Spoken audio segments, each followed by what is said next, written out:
Okay,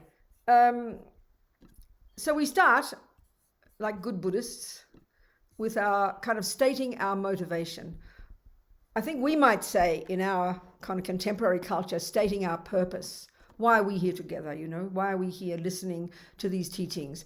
So that the reason is, the long-term reason, if we are Mahayanists, is the long-term goal is to become a Buddha.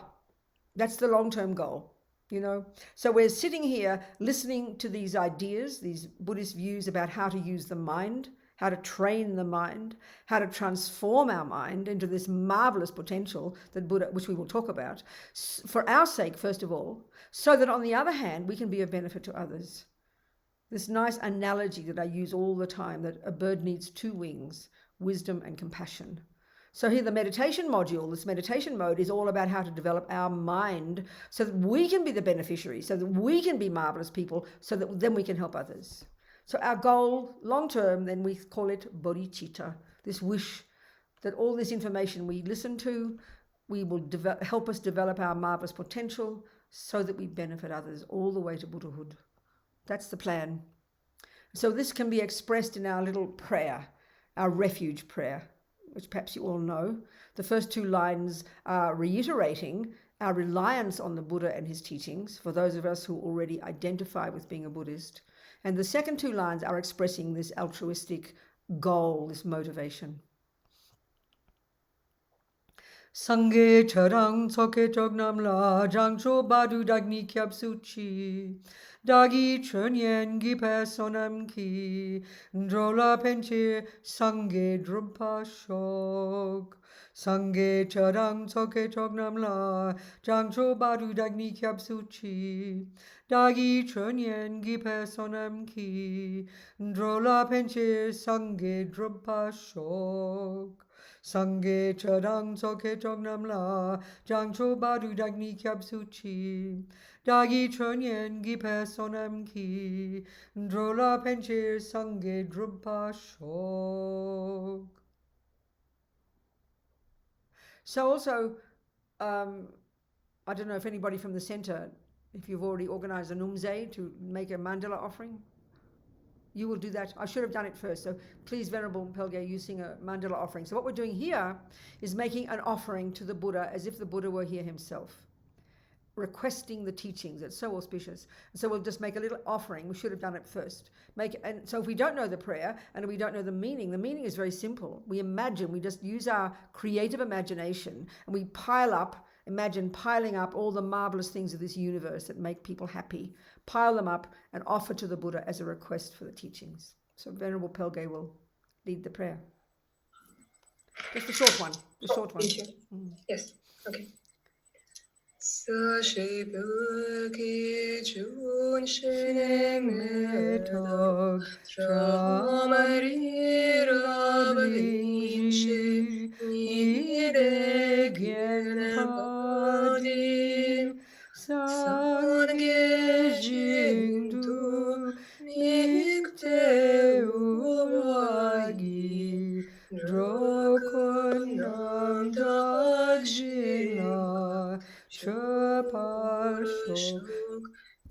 Guru Ratna Mandala Okay, so we think the Buddha is very happy, and we imagine we're hearing the teaching from the Buddha. You're not really from this peanut here, but we imagine, then our mind is very pure. Okay, so first point, crucial point is to understand what this word meditate means.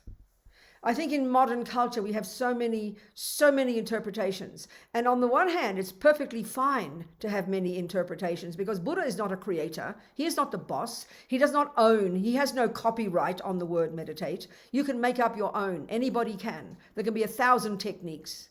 But if we want to be a Buddhist and we want to understand Buddhism, we need to understand exactly what does Buddha mean by the word meditate.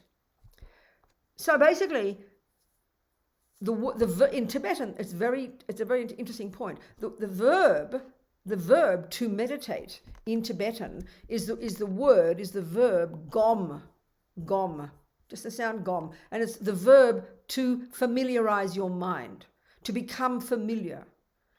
So if you think of that really simply, when you're playing the piano, what are you doing? You're becoming familiar. You're familiarizing your mind with music. When you're being angry every minute, what are you doing? You're familiarizing your mind with anger. When you're, learning to cook, what are you doing? You're familiarizing your mind with cooking. Well, we do this every second of the day. We're always familiarizing our mind with something. So the meaning is very simple. It's very fundamental. It's the very way the mind works. So here, what is it we want to become familiar with? What is it we are trying to familiarize our mind with? And this is crucial to understand because, and we'll go into this, but part of the problem is as soon as we say normally in modern world, the word meditate, we have these very ridiculous ideas, very weird misconceptions. One conception is it's an alternative to a pill. In other words, it's only something you do when you're having a really bad time with your boyfriend, when you've just lost your job, when you're feeling sick or depressed. You must rush off and get something. So instead of buying a pill, I've heard meditation works. This is a very deep, strong assumption about what meditation is. Well, it's absurd. It's ridiculous. Second, and coming much from the same basis, we think it's a relaxation technique. Well, it's not. It's absolutely not a relaxation technique. There's nothing wrong with relaxing. Yoga has marvelous techniques to help us relax, and we need relaxing. So please do them, but don't don't confuse to Buddhist meditation with relaxation. It's ridiculous. It's a bizarre idea. The third is we think the reason for meditation, and again it's coming from this same reason of thinking something is wrong, that we want to make all the thoughts go away. Another misconception about meditation is it's some mystical, magical thing that when you do it and you close your eyes, you have kind of an experience. I had a wonderful meditation this morning, we will say. And what we mean is we had a nice experience. Well, excuse me, I have a very nice experience when I eat my chocolate ice cream, and I'm not being sarcastic. So it's, again, bizarre to think that's the purpose of meditation. But this is how it is in the Western world, and this is the conventional method, the conventional assumption, certainly, in general about meditation. So you can think that if you like, but that's not Buddhist meditation. So if you want to know what Buddhism is, what Buddhist meditation is, the first thing is we need to know what part of us meditates.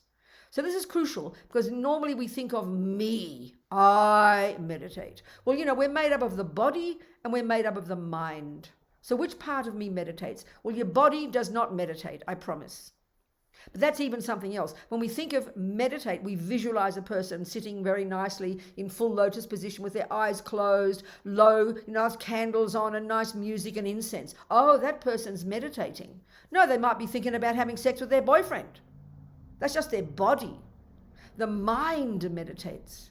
It is the mind we need to familiarize. So the next step is, what are we trying to familiarize our mind with? Well, the long term is really the point. And this is when we understand the meaning, the etymology of the word Buddha. It's very tasty. It tells us, it implies Buddhist methodology, it implies all the practice, and it really puts us on track to understand what we're trying to do as a Buddhist. So this is the long-term goal. And this Buddha, this is the end result for a person who's on the Mahayana path, which is what we're discussing here. So the word Buddha, as I said, the etymology is very tasty. The first syllable, Buddha, and the equivalent in Tibetan, Sangye, Sang, Bud. The implication is the total eradication from our mind of all neuroses, all egos, all fear, all suffering, all delusions, all mental afflictions, all anger, depression, anxiety, jealousy, and the root delusion, which we'll talk about, ego grasping. All these misconceptions deep in our bones that, as far as Buddha is concerned, are the cause of all suffering of all beings since beginningless time in the universe. And this is already indicating Buddha's really kind of revolutionary view about the potential of a person. And this is just the first part, that every mind, every person, every sentient being. And the word in Tibetan for sentient being is very delicious, mind possessor. Every mind possessor necessarily possesses the potential to first develop this first component, Bud, to rid the mind utterly of all neuroses, all ego, all fears, all nonsense. So just this alone, psychologically speaking, if we compare with the modern view of the mind, is an outrageous idea. There's nothing equivalent in modern psychology or in neuroscience. It seems initially a bizarre idea. Think about it. It's extraordinary. There's no concept in psychology that says you can rid the mind utterly of all fears, anger, jealousy. For a moment, yes. Temporarily, yes. But forever, that's insane. But this is exactly what Buddha has found. But not only that, if we're on the Mahayana path, we can not only rid the mind of all the rubbish and achieve liberation from all this nonsense, from suffering and its causes, we can also develop to perfection the other part of our mind that we are familiar with. We're familiar with all the first lot, with love, compassion, wisdom, clarity, joy, generosity, forgiveness, love, all the positive qualities. Buddha has found that every one of us has this natural potential to develop to perfection the virtues and wisdom. So it's a revolution, it's an outrageous idea. Revolutionary is a good word, not being sarcastic, not being silly. In other words, Buddha is a psychologist, and that's not being silly either. He deals with the mind. The mind is his expertise. So this is the end result, as far as we're concerned, if we're on this Buddhist path, which really should clarify everything for us. It sets us completely clearly and tells us exactly the methodology. So we better learn to change the mind, to transform the mind. That's the point. That's the whole job of becoming a Buddhist. From here all the way to enlightenment, to Buddhahood. That's it. So then we had better know, if that's the case, exactly what the mind is and what it is not. This is the crucial point. So, of course,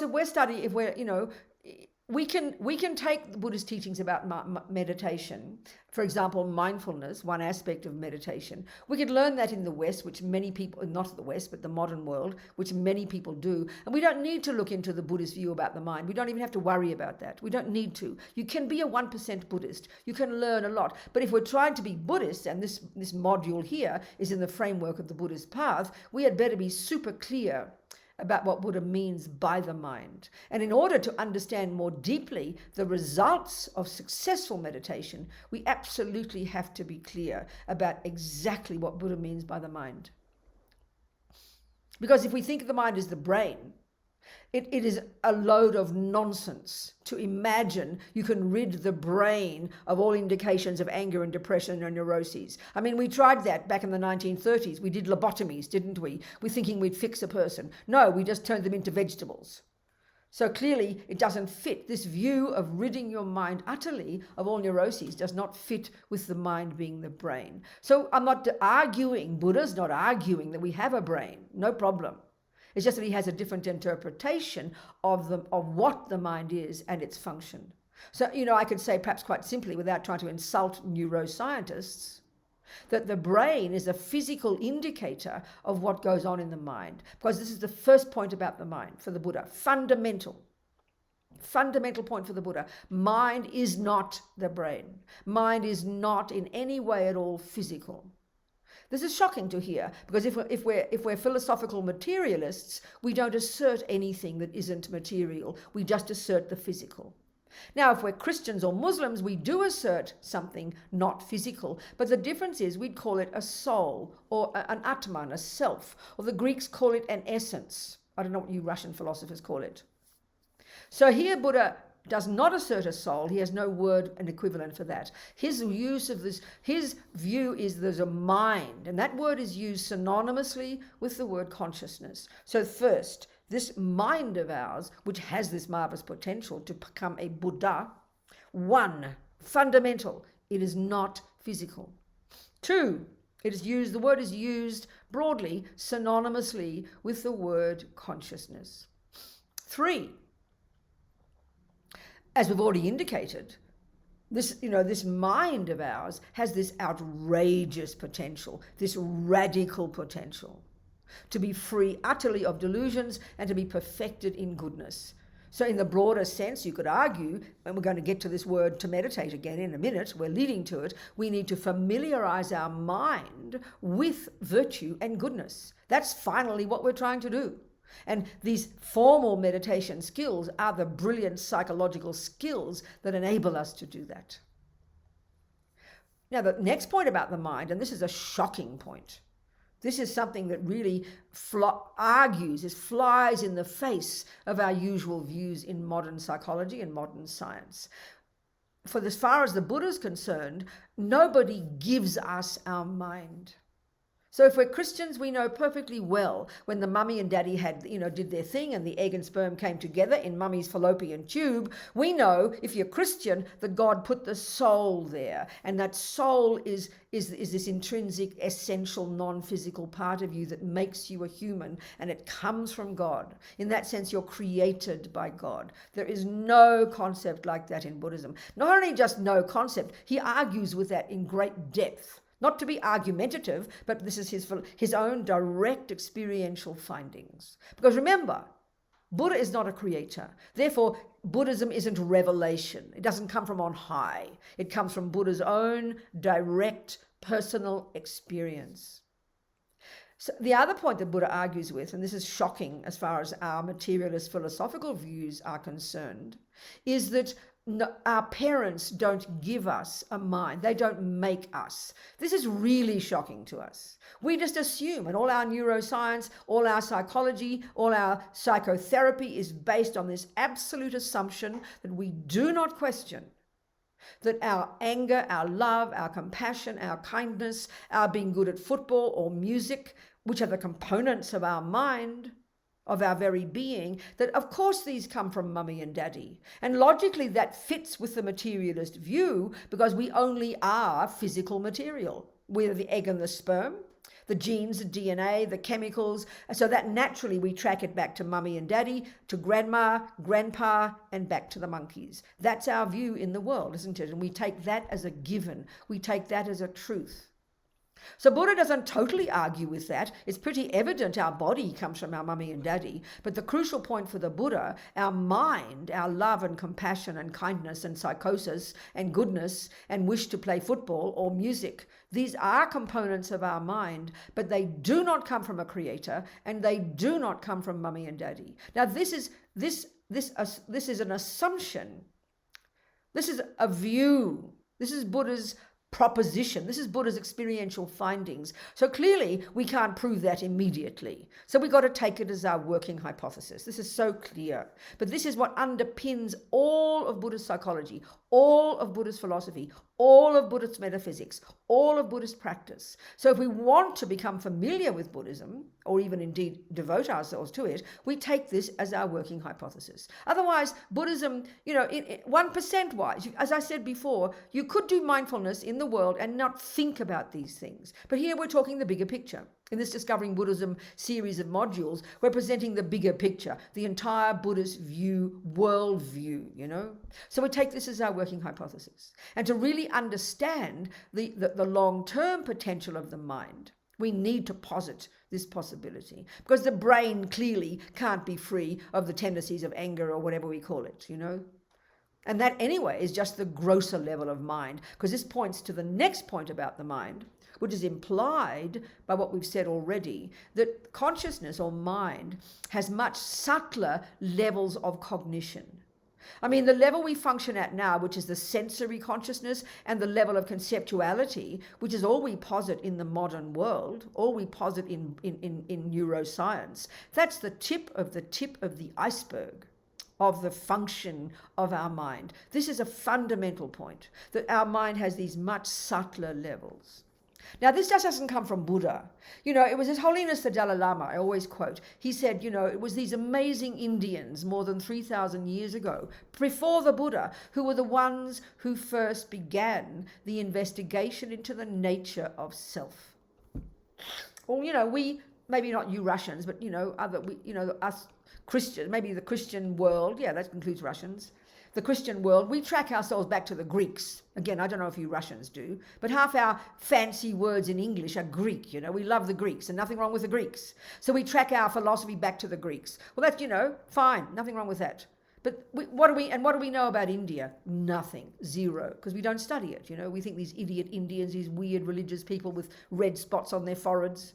We have no concept. I mean, it's only really the last 20, 30 years since the Dalai Lama has been in the modern world and having these amazing discussions with modern scientists and thinkers that now it's becoming evident to the world, this astonishing, sophisticated level of views of reality, world views about the physical world and views about the functioning of mind that are now becoming more familiar in our culture, which is marvelous, So Buddha, of course, came out of that tradition, this incredibly sophisticated system that was existing well before him. He went as far as he could go in that system, and then he diverged in his own direction, in particular in relation to his own experiential findings about the mind, about the self, about who we are fundamentally, So those Indians were the ones who created, and we're going to get to meditation now, there's two modes of meditation, basically. There's two ways of using our mind in meditation. And this first one, known in the world as broadly known as mindfulness, which is just it's like a colloquial term really for this type of meditation, the first mode, that's known in terms of its end result in English as calm abiding, in Sanskrit as shamatha. It's the result of this first type of meditation. There's two types of meditation, thousands of techniques, but two types. And this one was created by these genius Indians. And in this meditation, the long-term result, when you've accomplished this shamatha, and we're going to go into this, discuss it, it's described in terms of 9 stages of cultivation. When we've accomplished that, if you were to see a person who had accomplished that, they would look like they were dead. Why? Because they've gone beyond the grosser level. They've gone beyond the conceptual and beyond the sensory. So like I indicated before, we have no equivalent of this in modern psychology or neuroscience. So this is where, Buddha's view of the mind is way more radical. So as soon as we hear that in psychology, we go, oh, that's religion. That's just mystical rubbish. We can't prove that. But this is what's marvelous about all these conversations with His Holiness and all the best brains in the modern world. They're looking seriously and taking this very seriously now, I mean, I remember even hearing His Holiness talk about how his as he calls them, his friends, his scientist friends, have created machines that they can put on the brains of dead yogis who are in meditation at this subtle level, looking like they're dead as far as we're concerned, but they're actually meditating at a subtle level of their mind. They've created these machines to put on the brains of these and on the other parts of the nervous system of these meditators to try and see if they can locate subtle consciousness. So the modern world is wide open to this now, which is marvelous, So all this is coming from these amazing Indians more than 3,000 years ago. It's just new to us, that's all. We probably thought that it was Jung or Freud who started looking into the nature of self like 100 years ago. I mean, it shows how arrogant and ignorant we are, Anyway, okay, so 2 modes of meditation. And like I said, they're a function of mind, of consciousness. But before we go into those modes of meditation, let's talk a little bit more about how the mind functions. Because like I'm saying, it's radically different from the way that we talk in neuroscience. Which is not contradicting neuroscience. It's sort of like if you go to allopathic medicine, you get one very detailed interpretation of your illness. If you go to an acupuncturist, she will give you a completely different language, a completely different view. They don't contradict, but they're different languages for interpreting the same thing. Well, that's what we're doing here with the mind, So Lama Thubten Yeshe, of course, as you know, the founder with Lama Zopa of the FPMT. Did he ever come to Russia? Does anybody know? Did Lama ever come to Russia? Nobody knows. He didn't. Okay, never mind. So in this book, Lama Yeshe's book called Mahamudra, How to Discover Our True Nature. It came out from Wisdom in 2018. Lama talks beautifully there, and I think in this course, a series of discussions, we will talk about Mahamudra because it also employs these 2 modes of meditation. But it's a different approach, but it's very delicious and it really helps us. But in this book, Lama talks about how the mind functions according to the Buddhist approach, you know. And this is not how we think. Experientially, this is not how we think, you know. So, as we know, our mind, okay, before we go to Mahamudra and discuss that, before we go to how Lama talks. Okay, I'll say it now. The way Lama says is that the mind, its job, okay, its function, the function of your mind, the function of the mind, the job of your mind is to cognize things, cognition. And that word is crucial in Buddhist psychology, to cognize, to be aware, to know. These bare bones verbs, they are all synonymous. They're equivalent. The mind's job is to know things. Know not meaning fill up your head like a whole, you know, pot of knowledge, but to the literal function of cognizing, of grabbing hold of something, of getting it, you know, understanding it, if you like. To know, to cognize, or to be aware of something. This is the fundamental function of mind. So as Lama points out, mind cognizes like a mirror does. This is very curious, but I think we can understand it. So here, one of the discussions in this first day of our talk, we need to understand the components of our mind. And this again is quite unique to the Buddhist model of the mind. First of all, we've got two ways our mind functions. One way is in terms of sensory consciousness. This is a huge point to really get clear, to make this distinction between these two. Sensory consciousness, and then we have mental consciousness. So mental consciousness, that's, as Lama Zopa puts it, that's where the workshop is. That's the part of us that meditates. That's the part where anger is, and love, and kindness, and generosity, and psychosis, and depression, and anxiety. That's all the conceptual stories, all the thoughts, the knowledge about music, the knowledge about cooking, the knowledge about anything. That's your mental consciousness. Now, in our model, in our culture, we just think of me as this bag of bones, this physical person. We don't make a distinction between the physical and mental because we just think we're all physical. So we talk about the brain and then we talk about the rest of our body, but it's all the body, isn't it? But the Buddha makes this fundamental distinction in terms of consciousness, in terms of cognition, sensory consciousness, mental consciousness. And if we can understand the distinction between these two, it's very powerful for us to really begin to sort out, to comprehend how we function every day. So, as Lama Yeshe says, we make the body the boss. We make our sensory experiences so powerful. We determine our happiness and suffering moment by moment in terms of our sensory experiences, you know. So, for example, I used to drink coffee a few years ago, then I gave it up, and now I've taken up coffee again, and it's so delicious. So like anything, my attachment has kicked in, and I only have coffee twice a week, you know. This is hilarious. So today was a coffee day. I had my delicious espresso with my lovely, in America they have a thing called half and half. And it's half very rich kind of creamy milk. It's totally delicious. And it's at one little cup, and I so look forward to it because that's a function of attachment, remember? So it's like I notice the difference to my body. It speeds up your body, doesn't it? So that makes your mind excited. So we don't see that distinction. When the mind's excited, that's attachment energy going a bit crazy. But the coffee triggered my physical body, and because the body and the mind have an intimate relationship, and we might not discuss that so much here because that's more in the Vajrayana, but it's very interesting to understand it. As soon as you have that good coffee and it speeds up your physical, your mind gets all excited. So that's what we do all the time. If you wake up one morning and your body's a bit sick, or your body is painful, your mind is really depressed. So we don't make the distinction, is what I'm trying to say. And this is Buddha's unique approach. He says our mind runs everything. It's impacted by the body. Definitely. I can see that with my excited mind this morning after my little espresso. But we think it's the one thing.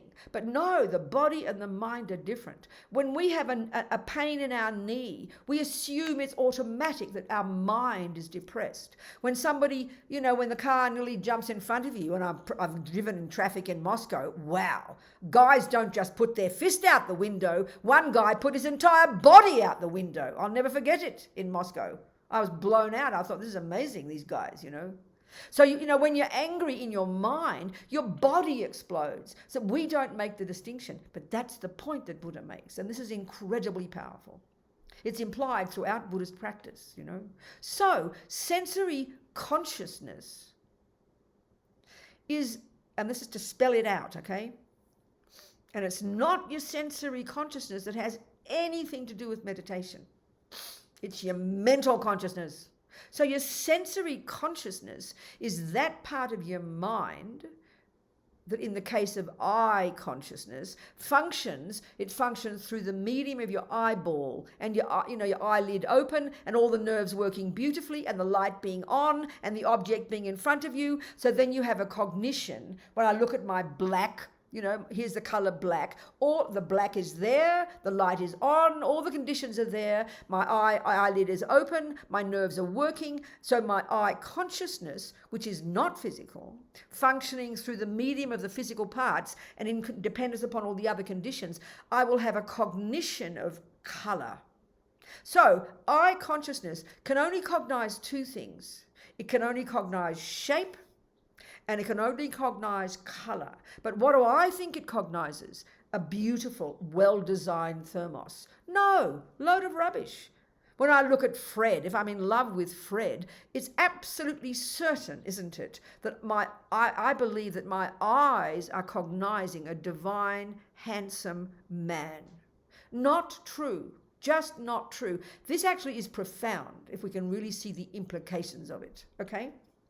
So eye consciousness, all the sensory consciousness is ear consciousness, eye consciousness, nose consciousness. It's your mind, which is not physical, working with the physical components and then enabling us to have a cognition.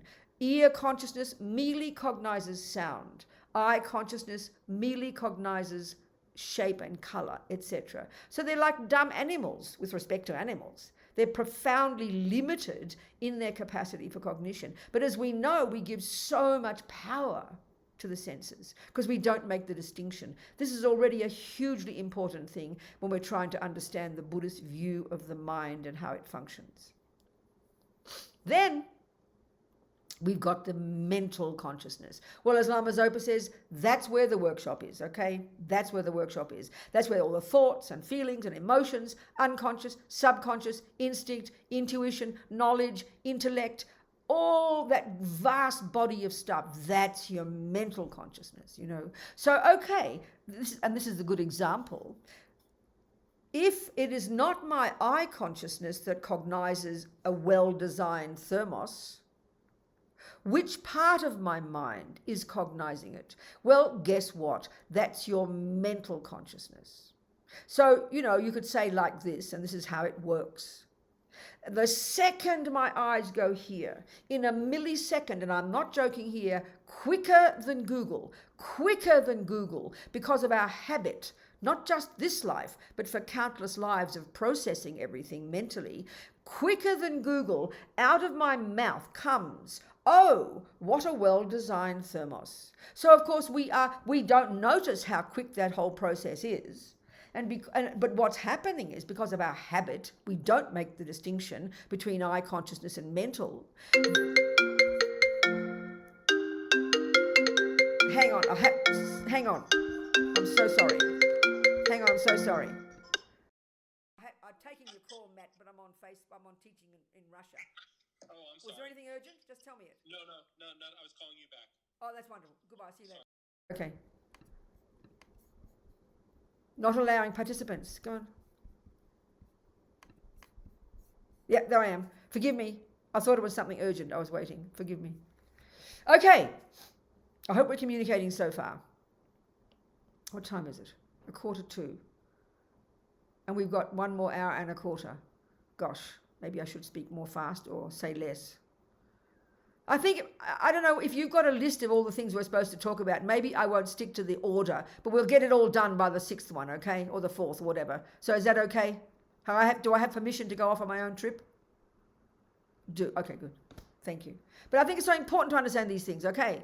So, the Buddhist view says, and this is fascinating, that everything any sentient being experiences, second by second by second, Everything is stored in our mental consciousness as a memory.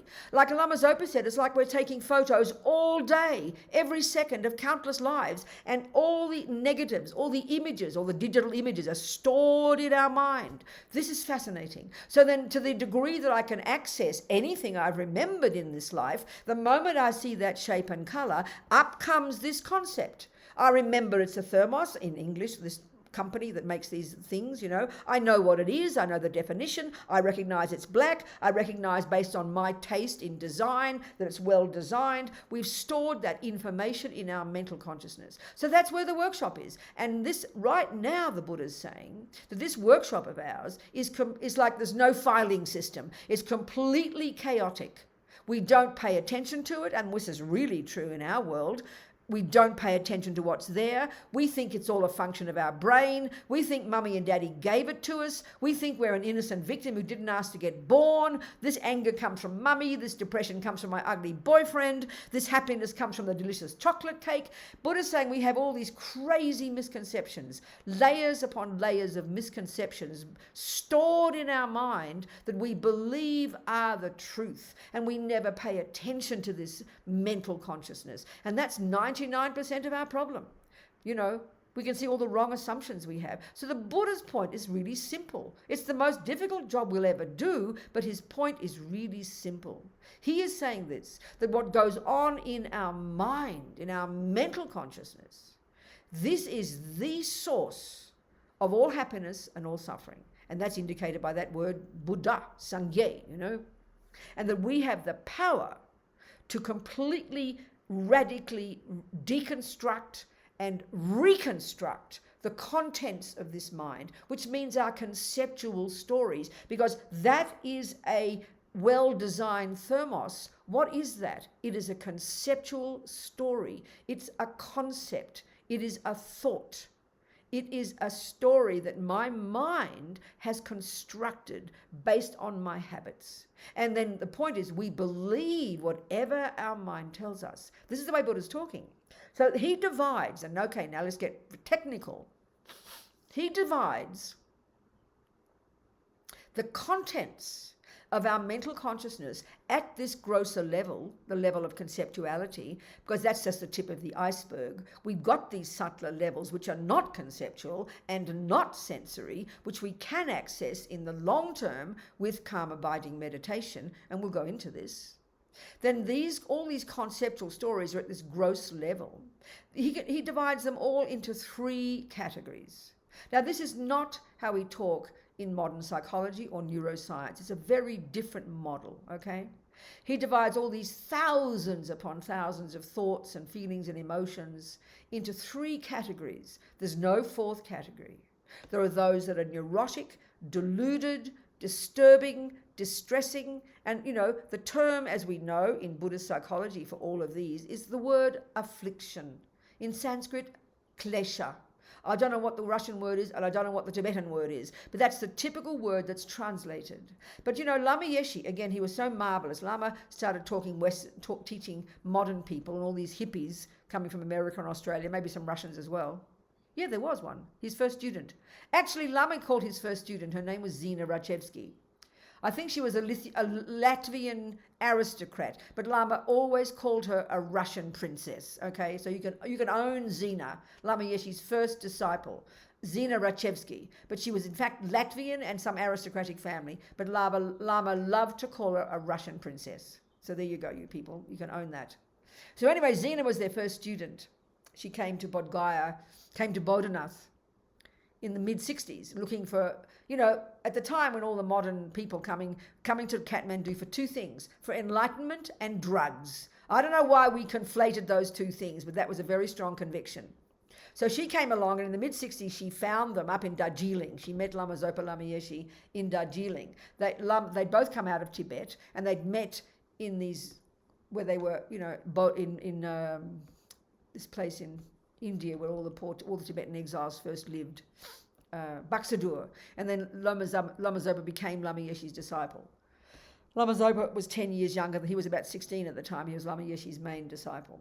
So Lama Zopa got TB and they were up in Darjeeling and Lama Zopa was recuperating. And then this woman, Zena, found them there looking for one Lama and she became their disciple.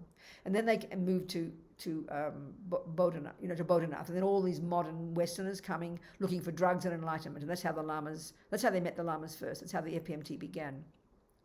Now I forget why I'm telling you about Zena. What was I saying? I've lost the plot.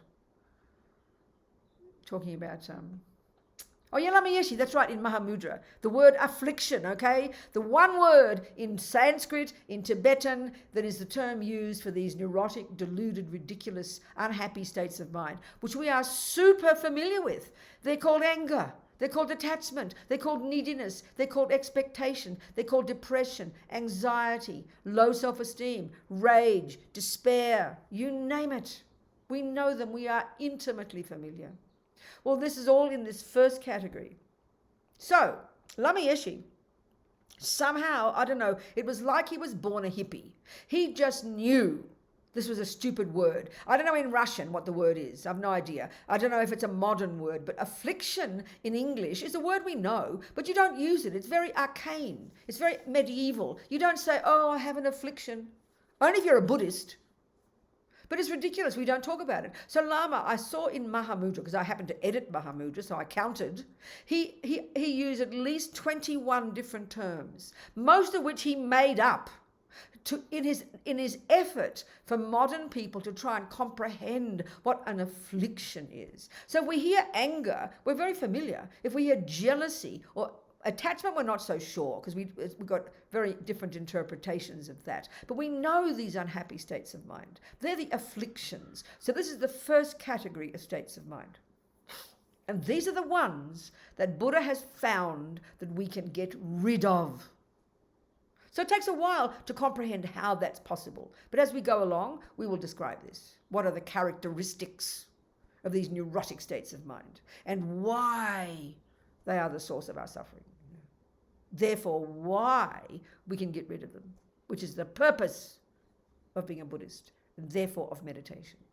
So the second category are called the virtues, the good ones, the positive ones, the nice qualities, love, intelligence, wisdom, compassion, joy, you name it, or not so much joy, but the positive qualities. We know these. We recognize anxiety and rage and depression. We recognize love, compassion, forgiveness. But we, in our culture, in modern psychology and neuroscience, we give them equal status. We don't make a distinction between them. We just think they are the normal parts of a normal person. And we do not have a view as radical as Buddha's that says that you can perfect the good ones and get rid of the rubbish. There's no view like that. It's so integrated in our mind that they're just normal parts of a normal person. And when we can understand the Buddhist take on these states of mind, we have the essence of understanding Buddhist psychology. And the point of being a Buddhist is clear to us. But it takes a while to think this through. Now, the third category of states of mind, they're called neutral, but that really is misleading to us. That implies they're not important, but that's not the meaning here. The meaning here is that they're neither neurotic, deluded, ridiculous, fear-based, I-based states of mind, the afflictions. They're not those, nor are they the positive, virtuous, beneficial, useful states of mind. So these third category that I like to call them the mechanics of our mind. They enable us to function. So for example, a really good example is the word mindfulness. So take out of your mind all definitions that you think you've got. Throw them out. It's one of the many, many states of mind that fit in this third category that are like, and what it means when they're neither virtuous nor non-virtuous, but they're useful without certain states of mind, without proper mindfulness, without proper attention, without proper discrimination, there's many, many of these that without these you would be an insane person. That's why I like to call them the mechanics of our mind. So mindfulness literally is the capacity to not forget what you're doing moment by moment by moment. Now, when you make a cake, you need good mindfulness. Don't think of it as this holy word that people think of when they say mindfulness meditation. It's not a virtue in its nature. It's, as Lama Zopa says, thieves need mindfulness. A sniper who's trying to kill people needs very good not forgetting what he's doing moment by moment. It is not a virtue in its nature, and it's not a non-virtue in its nature. This is the way they talk about this third category. There's intention, attention, discrimination, alertness, vigilance, mindfulness. There are many, many of these, without which you'd be an insane person. But they're not virtuous or non-virtuous in the way the first two are. And this is crucial to understand if you want to understand Buddhist psychology, and how to become a Buddha. Okay. So before we go further, I think it's good just to have some questions now. So we're leading up to beginning to understand meditations. Let me summarize. 1, the mind is not physical. 2, it's used synonymously with the word consciousness. 3, it is not the handiwork of a creator or mummy or daddy. Oh, I forgot to say that the crucial point that's indicated by that. And 4, it just doesn't come out of nothing. You don't start in your mother's womb. That's a ridiculous idea for the Buddha. Your consciousness, its source is a continuity of that very consciousness that goes back and back and back and back before conception, in a previous life and a previous life. This is fundamental in Buddhism. I didn't mention this one.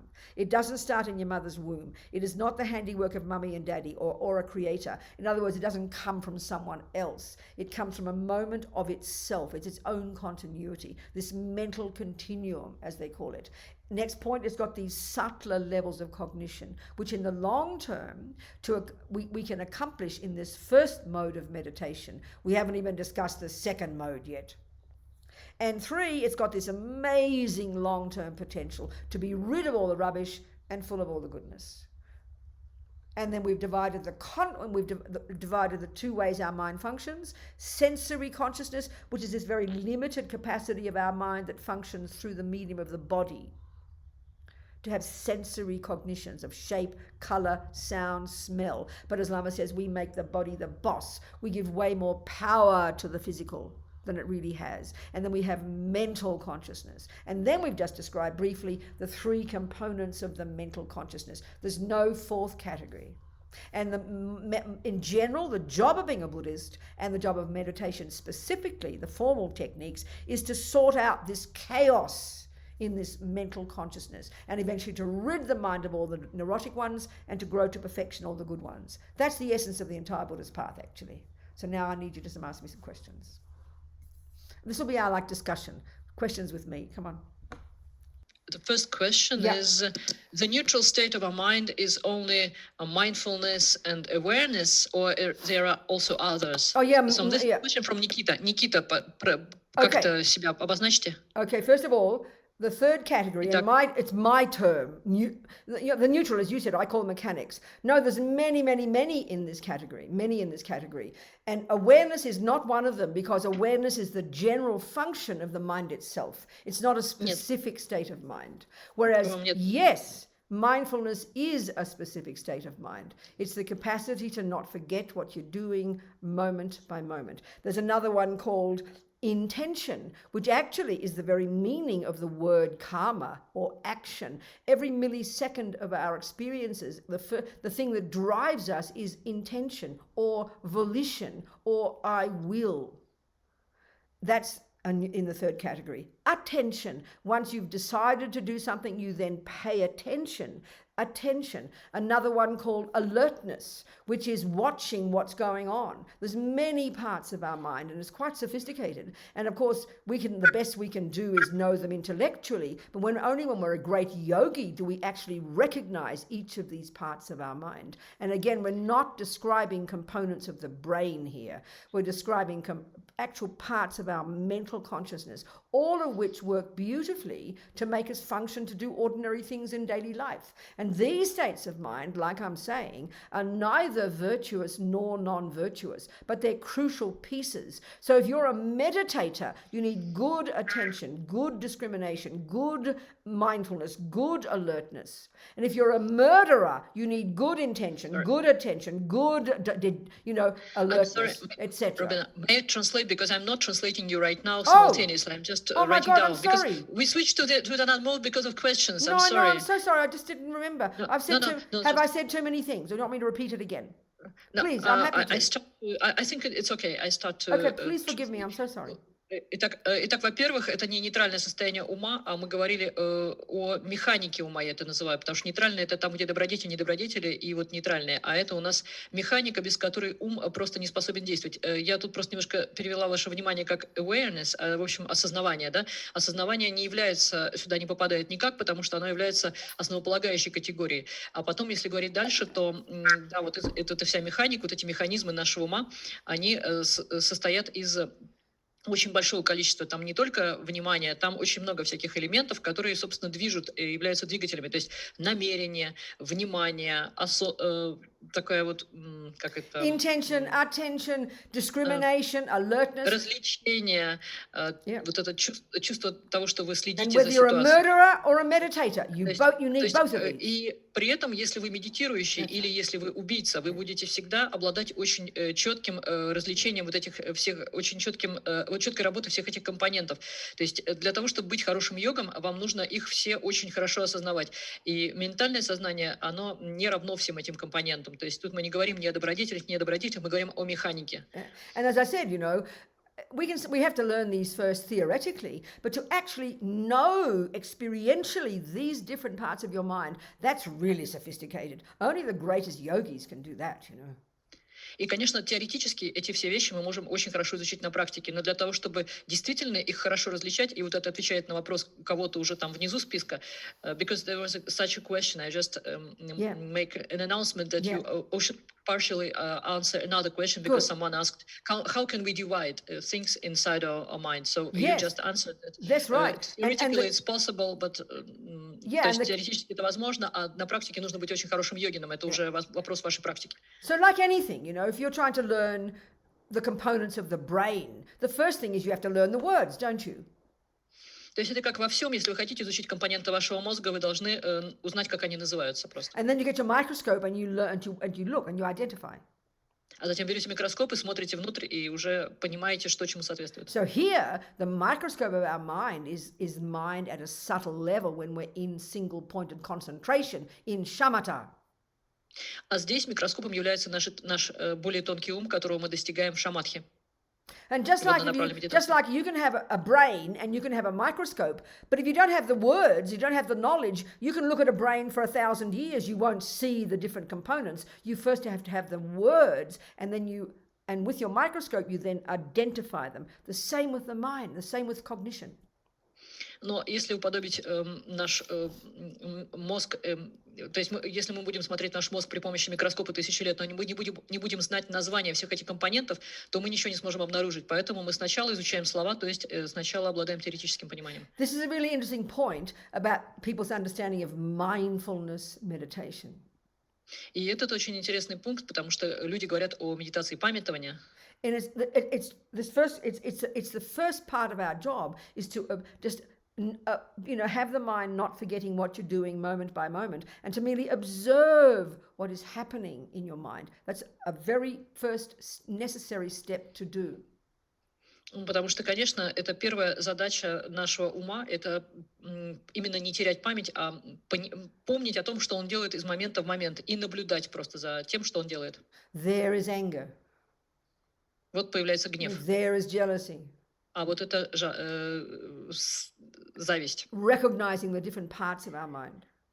И мы осознаем, видим эти разные части нашего ума. And I remember talking with a very nice group of people somewhere one time, I forget what country, who were going into prisons helping people meditate. And this person was telling me about this is what she would get the prisoners to do.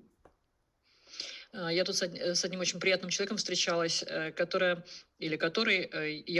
собирался отправиться в тюрьму, чтобы учить заключенных медитации, чтобы они научались различать между частями своего ума. Вот именно And it's a это она necessary хотела it's a учить. necessary first step. И это очень важный первый шаг. Now, this is getting us. I want to hear the other questions. I don't want to get too much depth here, but I'll just say something А brief. давайте, здесь можно было глубже, конечно, но здесь я остановлюсь тогда, потому что есть другие вопросы. This is getting us to the second mode of meditation, insight. И это приводит нас, простите, ко второму способу медитации, а именно медитация прозрения. Yeah, and we'll get to this later.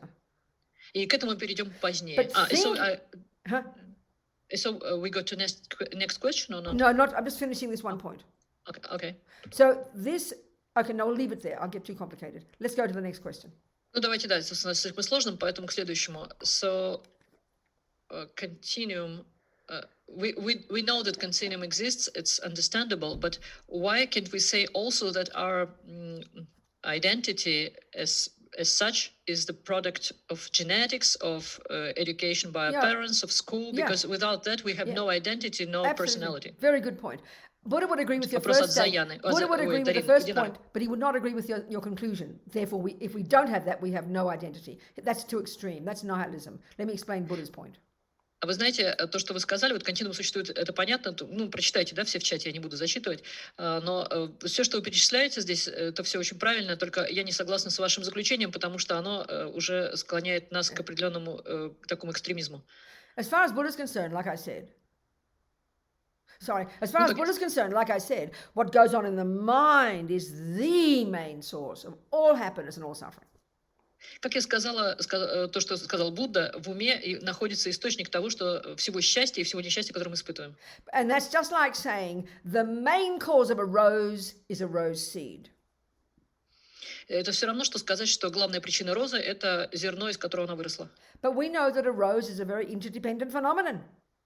Но мы знаем, что роза – это взаимозависимое явление. Just because a seed is the main cause of the rose. И просто из-за того, что зерно является основной Doesn't причиной mean этой it works розы, on its own. не означает, что это работает само по себе. I can have a rose seed in my hand here and hold it there for 27 years. I won't get a rose.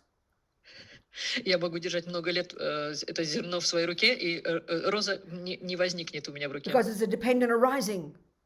Роза – это взаимозависимое возникновение. It needs secondary conditions. Ей нужны дополнительные причины и условия. Some earth and water and time Земля, and вода heat. И питание. All together produces the rose. И все это вместе с семенем создаст but розу. we know to be a good gardener, Но нам еще нужно быть хорошим садовником, you've got to know the function of each of those pieces. и вам нужно знать, как работают все эти элементы. Now, same with us, a person. И то же самое касается человека, личности. The materialist view says exactly what you stated before, that they are what make the person. Вот материалист утверждает именно то, что вы говорите, что без всего этого не будет личности. Это является But личностью. Buddha makes this added extra crucial thing. А Будда здесь вносит такой уже революционный момент. Genes, DNA, chemicals, body, mother, father, food, all the other things of life, they are the secondary conditions. А Будда говорит, что вся эта генетика, ДНК, вся еда, химические элементы и все вот это материальное, это все является лишь вторичными условиями. They all play a role, there's no question. То есть это все, конечно, правильно. So the main cause, the seed of your happiness and the seed of your suffering, the main cause is not those. It's your own mind that comes from before, programmed with its own tendencies. Но причина, как раз семя, это ваш собственный ум, наш континуум, который существовал с изначальных времен, и он запрограммировал все эти элементы. So this is the whole view of karma. Вот это и есть все, что подразумевается по словам карма. That has to come in to really understand this whole picture, and we can't do it all on this one day, so I've got to be patient, you know. Но здесь вам придется проявить терпение. Мы не можем за один вечер все это прояснить. У нас есть несколько занятий, и мы будем это делать постепенно. So in other words, my mother was a classical musician. Моя мама была классическим музыкантом. Now, and then she saw her little Bobsy. She called me Bobsy. That's me. She saw her little Bobsy, and she could tell by looking that I had potential to be good at singing and music. So she taught me classical singing. И когда она увидела свою маленькую Бобси, она назвала меня Бобси, она сразу же увидела, что у меня есть потенциал для хорошего пения и занятия музыкой. Now, the view that you're suggesting, which is a typical materialist view, and it's okay, this is just another view, is that my mother gave me the tendency to be good at music. It came from her. Ну и с вашей материалистической точки зрения, которая имеет право на существование, вы просто можете сказать, что мать просто дала мне все это. It's more И что это nuanced. It's происходит. more nuanced than that for Buddha. Nuance, Но, more subtle in its understanding. но понимание Будды, оно, конечно, более тонкое. So Buddha's saying, my mother was good at music because she had practiced music before and came into this life with that tendency. И Будда сказал бы, моя мама обладала такими прекрасными способностями для музыки, потому что она практиковала музыку до этого и пришла вот в качестве ментального континуума, обладая всеми этими возможностями. And I was good at music because I had practiced it before and came into life with that tendency, came into this life with that tendency, conveniently born to my mummy. А я обладаю способностью к музыке, потому что я тоже практиковала ее множество жизней, и, соответственно, я пришла с этой склонностью и намеренно пришла именно к своей матери. Now, my father was angry. Мой папа злился. And people could tell the little Bobsy was also angry. She knew how to do it very well. Mummy did not have to teach her. И поэтому люди понимали, что эта склонность к гневу, эта гневливость передалась маленькой Бобси, и для этого не нужно было ее учить, она уже умела. So normally we'd say Robina's angry because her father's angry. И поэтому обычно мы говорим, она такая же гневливая, как ее отец. No, more precisely, Но точнее, my father came into this life with a tendency to be angry, пришел в эту жизнь с тенденцией к гневу, and I came into this life with a tendency to be angry. и я пришла в эту жизнь со склонностью к гневу. Each of us from having been angry before.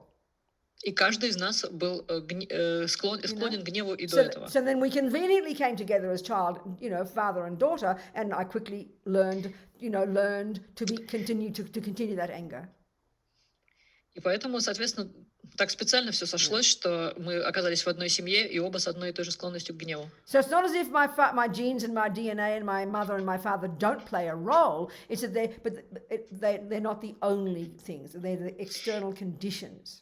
Я не говорю, что гены матери и отца не играли никакой роли, просто они были внешними, вторичными условиями. And this takes time to really hear because it's implying this view of karma, which we won't talk about today, certainly. We might later. А сейчас мы, конечно, это уже вошли на территорию кармы, которая будет задачей других дискуссий, поэтому на этом я остановлюсь. I hope that helps. So next question. Yeah. I'm going to drink my hot water, in my nice thermos. Я сейчас попью пока горячей воды из моего прекрасного, хорошо разработанного термоса. So the next is, why is it so important to define with this exactness what is consciousness? Because is it not sufficient that we have this consciousness? Someone whose initials are TS. Okay, TS, TS, that's a really good question. What is the benefit in learning the details about a cake? It's enough to say there's a cake. Это очень хороший вопрос вы задали. А зачем нам нужно знать пользу от, например, обретения там It's fine, пирога? but if you want to make a cake, you need to know the details.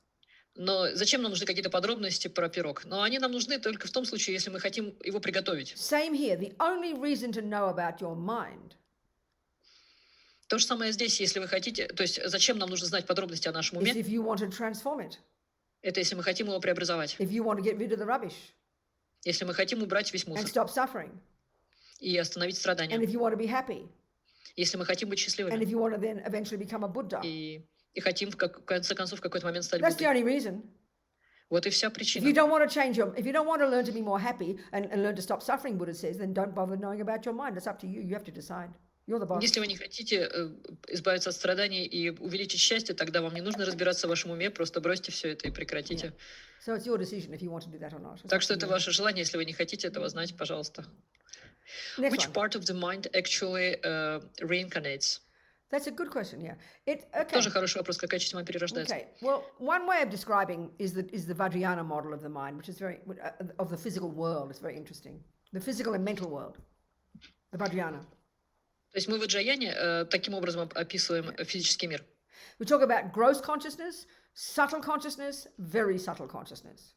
Мы говорим о грубом сознании, тонком и тончайшем сознании. So the three levels, the three kinds, okay? То есть это 3 уровня, да? And there's 3 levels of capacity for cognition. И также 3 уровня способности к познаванию. So gross consciousness is inextricably linked with this bag of bones. То есть грубое сознание имеет дело с этим мешком костей. So when we die, and this is described in great detail in the Vajrayana teachings, И когда мы умираем, что очень подробно описывается в ваджраянских учениях, it's described, the process is described in terms of 8 stages. Описывается поэтапный процесс умирания. It's a gradual deconstruction of the gross, the subtle, to the very subtle. И постепенный процесс разрушения от грубого до тонкого и тончайшем уровне сознания. Yeah. So by the time you stop breathing, which is what we think death is in the modern world, То есть, когда мы прекращаем дышать, что, собственно, считается в современном мире как раз уже that's your смертью, gross sensory consciousness has ceased, and the gross physical body that's inextricably linked with that level of consciousness. They have both ceased functioning. это говорит о прекращении грубого уровня сознания, который непосредственно связан с нашим грубым физическим телом, которое прекратило тоже функционировать. But there's still a subtle level of consciousness, which also has inextricably linked to it a subtle level of physicality. Но тонкое сознание продолжает функционировать, и оно точно так же неразрывно связано с тонким телом. Which, of course, we don't posit in the modern world, scientific world. Ну, конечно, современной западной науке это тонкое тело So in this неизвестно. continuing process of deconstruction, this can take up to 3 days. И в этом процессе разрушения этот процесс может занять до 3 дней. Our subtle level of mental consciousness begins to cease, and the subtle level of physicality, never mind what it is now, we might discuss this later, this ceases to function as well. И тонкий уровень, ментального сознания и тонкий уровень физического, скажем так, физических компонентов, не будем вдаваться в подробности, он тоже прекращается. And eventually you get to the very subtle consciousness, И постепенно мы подходим к тончайшему уровню which is inextricably linked with the сознания, very subtle physical energy. который также связан неразрывно с определенной тончайшей энергией. And in this model of the universe, the physical world is made of the 4 elements.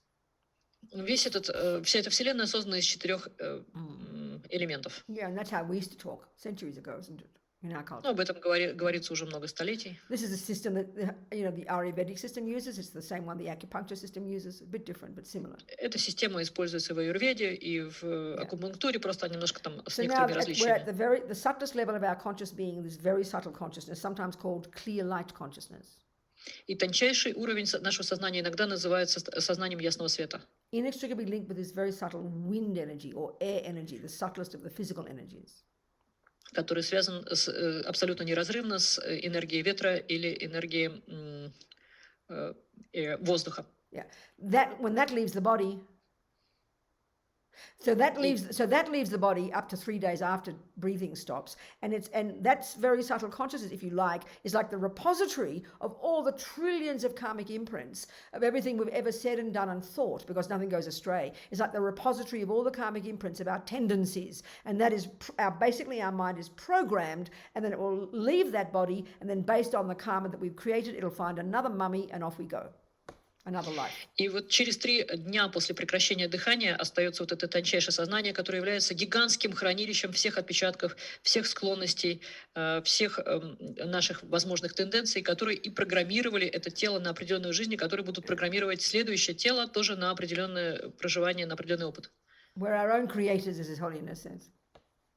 Мы все являемся творцами, как говорит Его Святейшество. Okay, next question. Следующий вопрос. So next question. Okay. Sorry, there's a question in English. Okay, this is a continuation from this question. Yes. I can understand it. No, it's the same question. I'm sorry. Okay.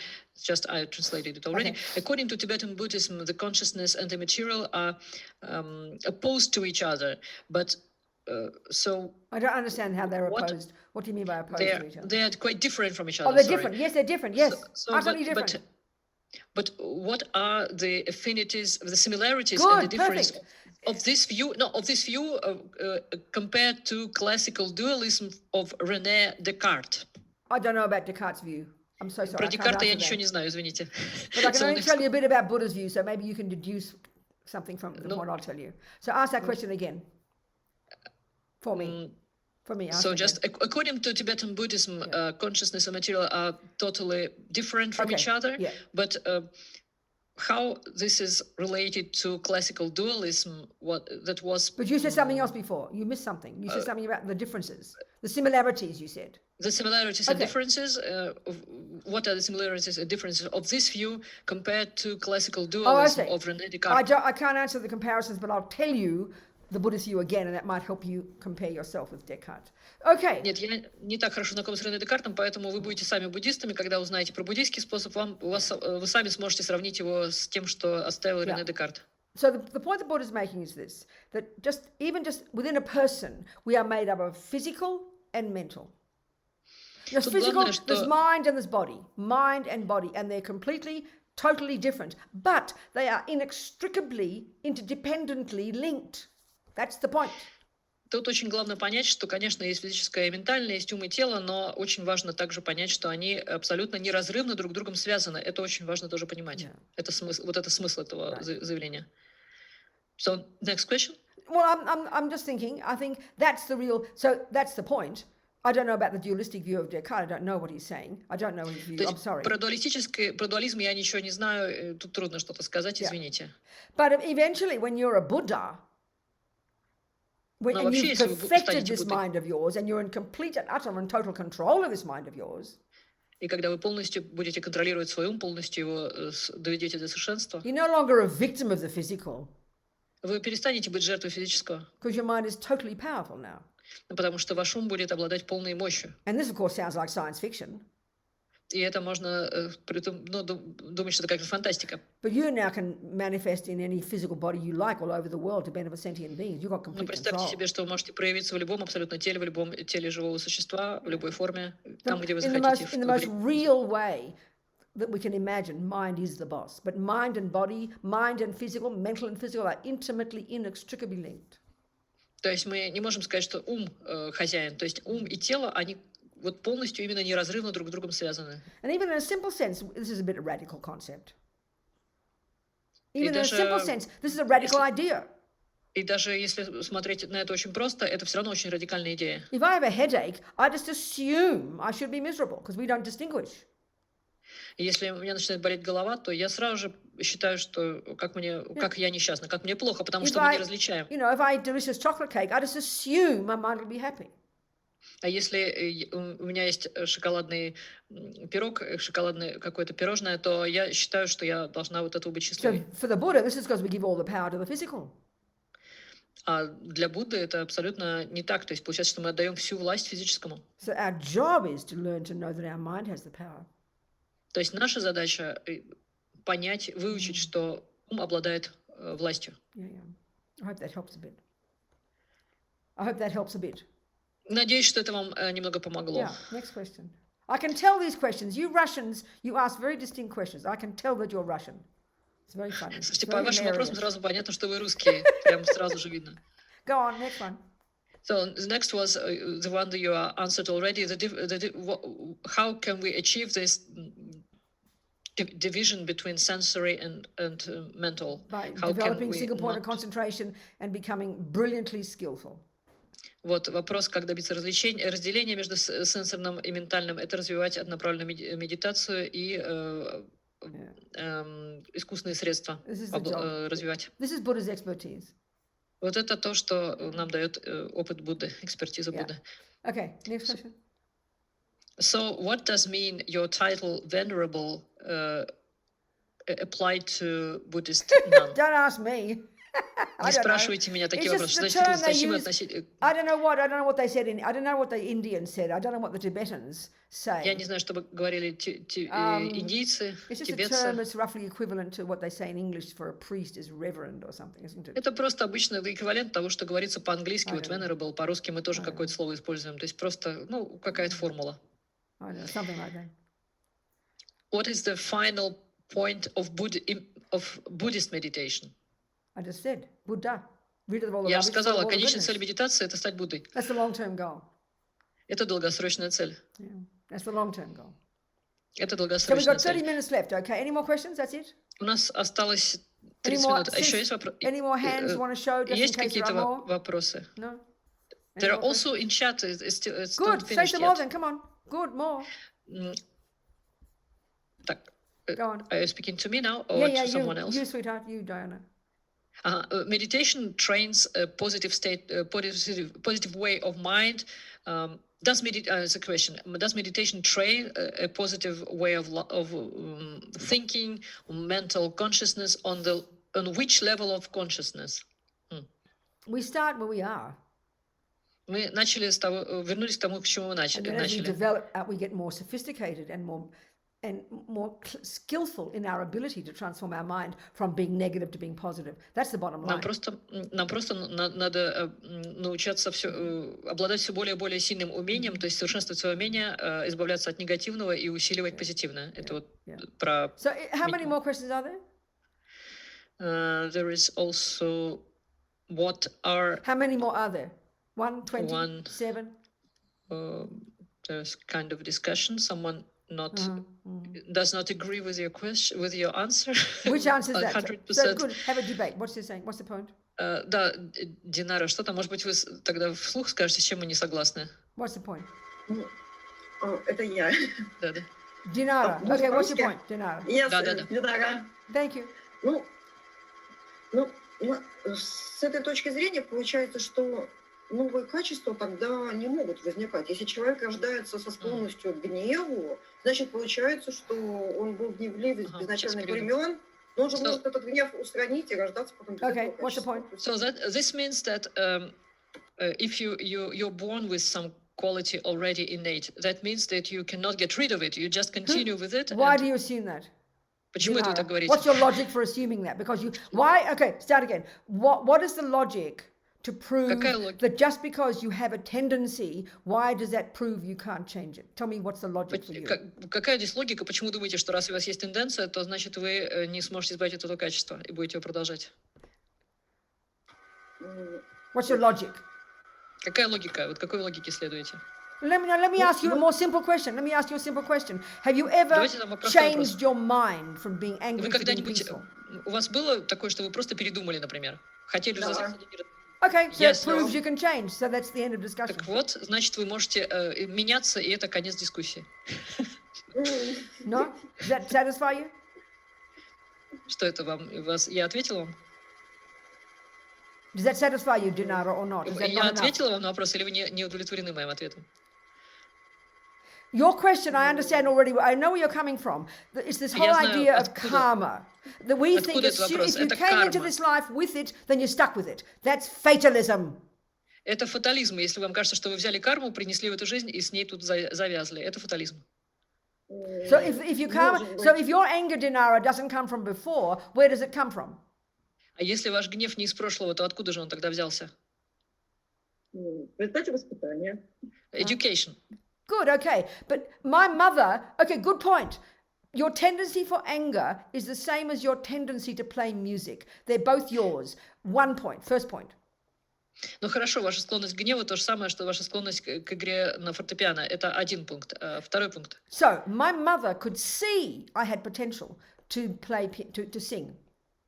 Но моя мама могла видеть, что я обладаю потенциалом к пению. So she was able to educate me. И поэтому она смогла дать мне такое образование. Because I had the tendency. Потому что у меня была эта склонность. Now, if I was tone deaf, you can't hear music. You completely can't hear music. If I was tone deaf, а если бы я, например, оглохла, she could educate me for 25 years. I would never learn to sing. Она бы учила меня 25 лет, а я так и не смогла научиться петь. If I didn't have the tendency to be angry in my own mind, если бы у меня не было склонности в моем собственном уме быть гневливой, my father could have shouted at me all day. Мой отец мог бы орать на меня целыми днями. I would never be angry. А я бы не разозлилась. I might be scared. Я, может быть, испугалась. But not angry. Но не разозлилась. So the tendency to be good at music, the tendency to be angry, the tendency to be loving has to be in my mind. Вот сама тенденция любить или гневаться или играть на фортепиано, она должна быть, эта склонность уже быть в моем уме. So either the Western view is you get it from your mother. Западники говорят, это от матери. Or your father. Или от отца. Or Buddha's view is I get it from myself. Not much difference, but except the big point for the Buddha is it's mine. Therefore I can change it. или еще там откуда-то. Но здесь без разницы. Будда говорит, это мое, и поэтому я могу это изменить. But see, in our modern culture, we want to get off the hook. Do you understand that? We want to be an innocent victim. В нашей культуре нам больше всего нравится думать о себе как о невинной жертве. Oh, it's not my fault. Мы говорим, это не моя вина. My mother gave me anger. Это мне мама дала гнев. But if I gave me anger, oh, you mean it's my fault? And we get all freaked out. А если вы будете думать, это я себе сама дала гнев, вы будете сходить с ума, потому что это будет ваша вина уже. I mean, we'll talk more about karma later. Мы поговорим о карме позднее. But the point here, the implication here, the experiential implication. Но важно, что какие результаты мы имеем на опыте. If it's my anger, I Последствия. can change it. I'm the boss. Потому что то я хозяйка этого гнева, и я могу его изменить. We want it to come from someone else, or we want it to come from nowhere. То есть нам хочется, чтобы этот гнев возник от кого-то, или он возник бы ниоткуда. For both of those, it's ridiculous. For Buddha, they're Вот ridiculous. то же самое, вот и ни то, ни другое в буддизм не вписывается. So Это food всё for thought, не то. Janara. Food for Sorry? thought for Janara. Так что это пища для ума, для Динары. Thank you very much. Спасибо большое. Any more questions? There's also a question: can we? What are disturbances or clashes, and what are virtues? What are virtual states of mind? Good. Yeah. It's Buddha talks about the kleshas, the delusions, the neuroses. There's 84,000 84,000. delusions, kleshas. Вот Neurotic states of mind. этих клеш, вот этих омрачений 84 тысячи. But fortunately, they all subsume to 3. Но, к счастью, они все сводятся к 3. The 3 poisons, 3 яды. the мы 3 говорим. toxic emotions: 3 токсических чувства, 3 токсических состояния. ignorance, Это неведение. or known colloquially when it grasps at ourself as ego grasping. Или скорее известное нам как схватывание за я, когда мы все видим с перспективы я. And then attachment, Затем привязанность and then или aversion, влечение, или, and then aversion. и отвращение или I mean, отрицательная we could реакция spend the или next гнев. 6 weeks just talking about these. И мы в течение 6 недель будем говорить только об этом. These are the 3 essential deluded states of mind. Вот эти 3 основные обращенные состояния ума. And they have a hierarchical relationship. И у них такая иерархическая связь. On the basis of the root delusion, the root neurosis, В основе коренных неврозов, коренных аффектов colloquially ego grasping, находится схватывание за я. this primordial misconception about the very nature of our own self. То есть это изначально неверное понимание нашей собственной природы, нашего я. On the basis of that, we have this a bottomless pit of emotional hunger, attachment to get what that fantasy I wants. И уже на основе этого накапливается огромный такой колодец, просто такая куча такого эмоционального голода в разных формах, которые позволяют нам схватываться за это я и вот цепляться за него. Это привязанность. It runs the show, runs our daily life. И оно правит нашей ежедневной жизнью. And on the basis of that attachment, и на основе этой привязанности, when it doesn't get what it wants, because it's a junkie that only wants the nice things. Attachment is a junkie that only wants the nice things. Это, собственно, такой наркоман, которому хочется только всего приятненького. Yeah. When it doesn't get what it wants, и когда он не получает то, что он хочет, возникает отвращение, негативная реакция, and гнев. There's a whole spectrum of aversion. Ну, тут целый спектр вот этого отвращения, это условное название. Гнев. Annoyance, upset, frustrated, irritated, all these polite words for anger. Раздражение какое-то, депрессия — это такое вежливые слова, чтобы прикрыть наш гнев. Or depression or despair. Или депрессия, или отчаяние. Spectrum. Такой спектр. So in daily life we go between attachment and aversion 1,000 times a day. И в нашей каждодневной жизни мы 1000 раз за день проходим эти скачки от гнева к привязанности. The more they prevail, the more suffering we are. И чем больше они превалируют над нами, доминируют, тем больше мы страдаем. And the more we harm others. И тем больше мы вредим другим. Then we've got the virtues. А потом у нас есть We know добродетели. them. Мы их знаем. They're our saving grace. Это просто наша спасительная Love, compassion, empathy, forgiveness, милость. Это kindness, любовь, generosity. сострадание, доброта, щедрость. We know these categories. Мы знаем эти So категории. our job is to lessen the first lot, Задача первую часть сократить, thus lessen our own suffering, и то есть уменьшить свое собственное страдание, and then grow the second lot, и увеличить вторую часть, and increase our own happiness и увеличить наше счастье, and increase our happiness to help others. и увеличить наше счастье, помогать That's the другим. essence of the entire Buddhist path. Это сущность всего буддийского пути. I mean, I just mentioned a half a dozen of each, 3 or 4 states of mind of each category, but we understand the difference. То есть тут не обязательно перечислять все состояния, достаточно And so 3-4 the категорий. reason, and still talking about the first kind of meditation, we haven't even gone into what it is yet, and we'll try and do that before we finish. Но вот причина, вот этой первой части медитации, ко второму типу медитации мы еще не подходили, но важно об этом поговорить, пока мы не закончили еще. The first mode of meditation, calm abiding, single point of concentration, another term for it. Вот эта однонаправленная медитация, которая специальный такой термин, It's got enormous benefits itself. обладает огромным благим потенциалом, вернее, благим воздействием сама по себе. But its main benefit Но основное благо, которое она when we've приносит, got this laser-like focus. When это we have то, this что у нас okay, возникает calm такой abiding, when you've accomplished it, подобный лазеру фокусировка. it's like this, it becomes, when you've really got it, it becomes this laser-like, subtler level of mind that's effortlessly focused and Это undistracted. как бы тончайший уровень нашего ума, который может фокусироваться подобно лазеру очень точно и очень легко. Если вы, конечно, обрели вот эту медитацию. To levels of clarity and brilliance that we can't even imagine in our modern psychology. И здесь мы можем дойти до такого уровня ясности и блеска, который даже никак не подразумевается в нашей современной So психологии. just getting that is amazing. The benefits for oneself are amazing. И даже просто получить вот это, благие последствия, это вот благо, которое мы получаем, оно неоценимо. But from the bigger picture point of view, its sole purpose is to then go to the second mode of meditation, which is to develop insight, vipassana. Но на самом деле вся задача вот этой первой, несмотря на все это благо, задача всей этой первой части медитации подойти ко второму типу медитации, то есть прозрение или випашьяне. Yeah. What was the question again? The question, the difference, no, between negative and positive. Oh, okay, so I'm actually, going further basically. now, but okay, we'll go into that at some point. We will get into this, to the real purpose of single point of concentration is to get insight. So we'll go into that because there's so many misconceptions about what that means as well. We'll go into that. Ну, мы еще потом подойдем еще к этому, потому что здесь тоже очень есть много всяких недопониманий, так что Okay, so more questions. вернемся. Finish the questions. It's about your statue that behind you. What? This not Nepalese No, it's statue. not. It's Is Thai. I it think the it's gift? Thai. I don't have a home. I've been homeless for 10, 12, 13 years. Я не дома. У меня дома я уже очень много лет живу, у меня нет своего I места. normally just travel around on about 60 aeroplanes a year going to different Buddhist centers. I sleep around, as we say in English. Do you say Я that in Russian? 60 лет по всему миру. В общем, я космополит или вообще сплю, в общем, где попало. Do you know what I mean практически. by sleep around, Diana?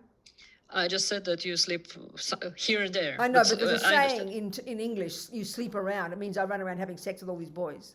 I'm sorry, Yeah, I I'm being know, but colloquial, I'm being I didn't funny. translate that part. Oh, I know, I didn't mean that part, but I'm just joking about that saying, sleep around. Do you have Yeah, that? but I cannot joke similarly in Russian. Okay, I just then said don't say it that then. you sleep Okay, forget it. It works okay if you're English speaking. Never mind. So, okay, so I'm at because I just, last year in October when I was in Kathmandu, as I am every year, Как в прошлом году я была в Катманду, как обычно в это время года я была в and I'd Катманду. organised my entire 2020 schedule to go around the world. First Europe for 3 months, then America and South America for 3 months, and then the Pacific and Australia for 3 months, and then back to Asia. I do that every year. I get these round-the-world tickets. И вот обычно я составляю план на год, и там 3 месяца Европа, 3 месяца Америка, 3 месяца Южная Америка, там Yeah. Тихий океанский регион, Австралия и так далее. То есть я вот так на весь месяц покупаю So билеты. there I was, January to March. I was in Europe as usual. И обычно вот я в январе отправилась в Европу, как это обычно. And then in March, we know what happened. COVID-19 hit the world. А в марте вы сами знаете, что случилось, начался So I thought, ковид. okay, I'll either stay in London and stay, or just keep going until I got stopped. You know, I just keep. So I ended up in America, in Portland, and then I came to Santa Fe. So I've been here since April. What can I do? I'm stuck here. Это Санта-Фе? Santa Fe, New Mexico. Yeah. Ага. Ну и я просто подумала, что либо тогда я буду оставаться уже в Лондоне, либо я просто поеду, пока не остановят. И я так поехала, и оказалась в Портленде, потом в Санта-Фе, но вот и оказалась я в Санта-Фе. So I think it's the longest I've been in one place in about 15 years, I think. Так что за No, последние все 12 годы years, это sorry, don't exaggerate, 12 years. No, 11 years, I'm Практически. lying, 11 years.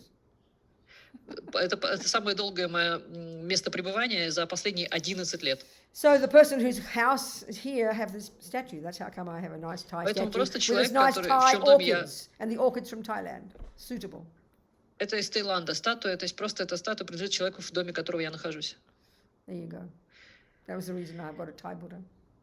So any more There's questions? also a question from Yeah. YouTube, Yeah, and Andre, good.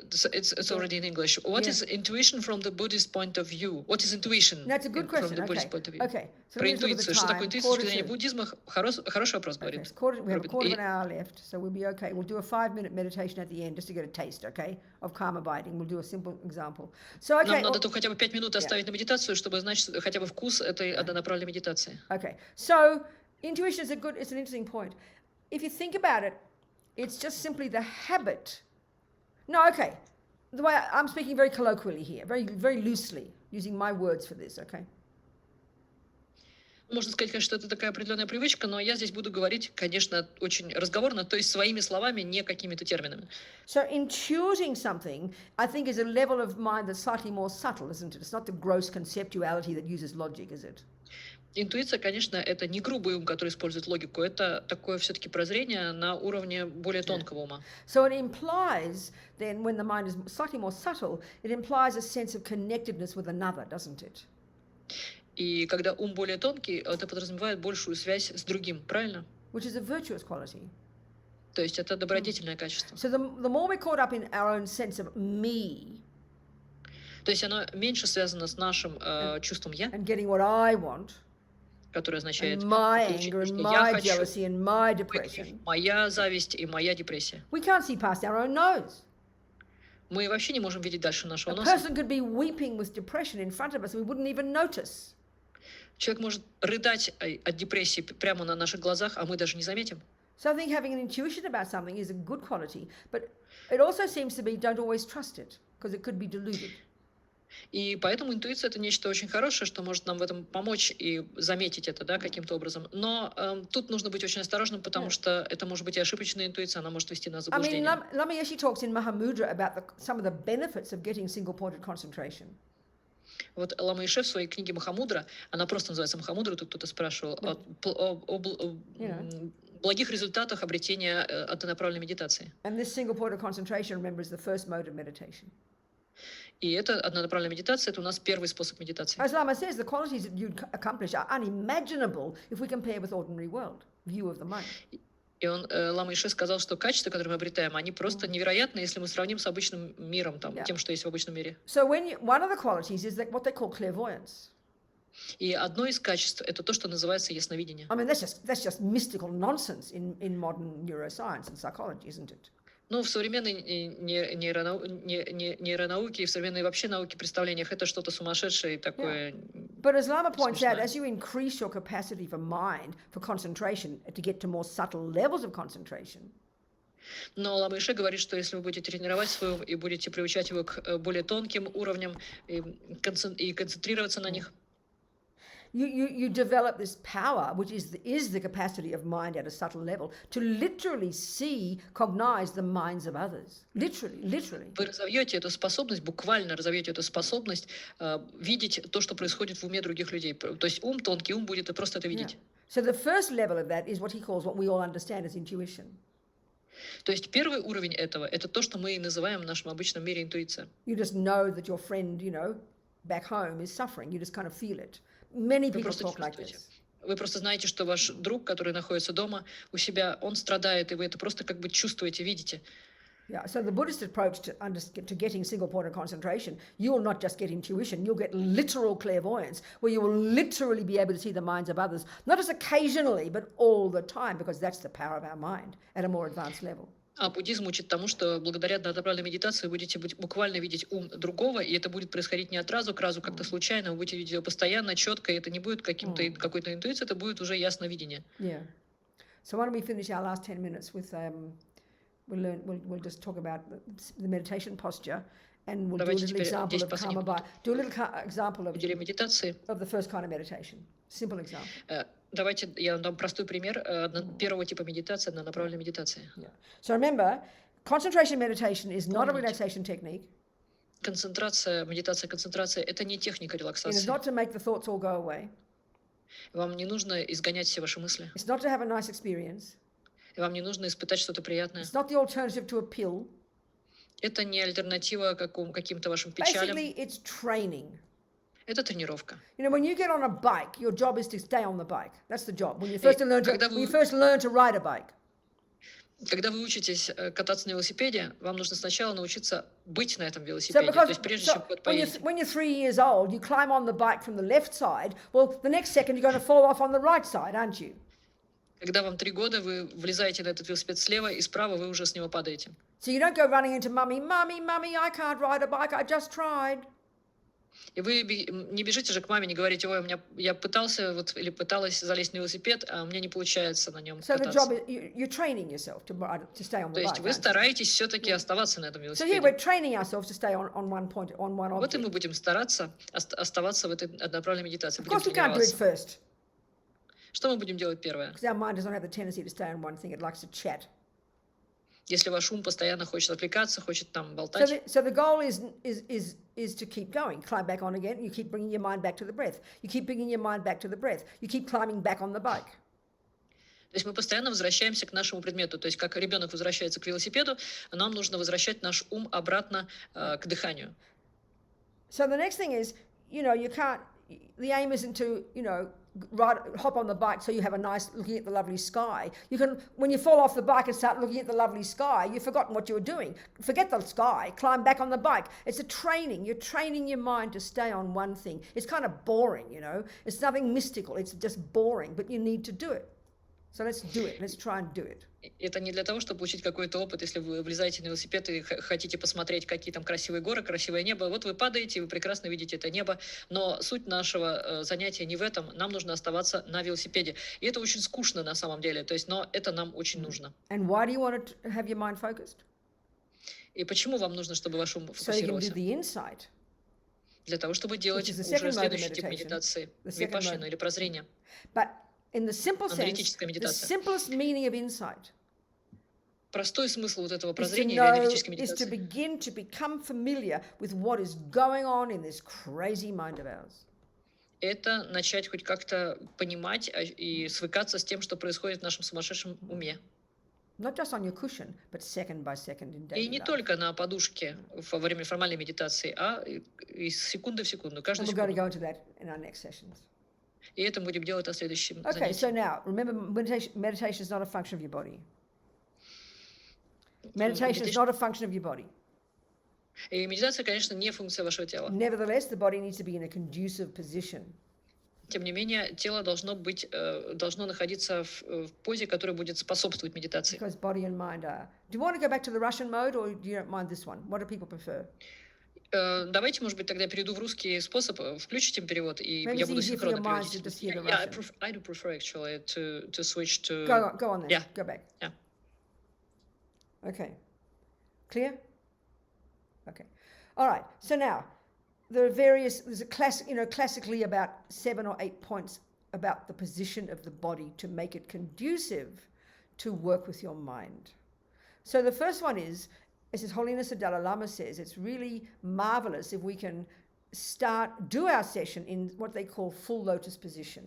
But he said, even if you can't do it yet, even if you can just begin your session for a moment with your legs in full lotus, it's really auspicious, because in the future, when we become great meditators, especially in Tantra, it's really something, it's necessary to have the legs and necessary to have the subtler energies aligned in a certain way when the legs are in that position. And also just practically, the great yogis can stay in meditation for weeks and days and months. So when the legs are in full lotus, you don't topple over. So it's really practical.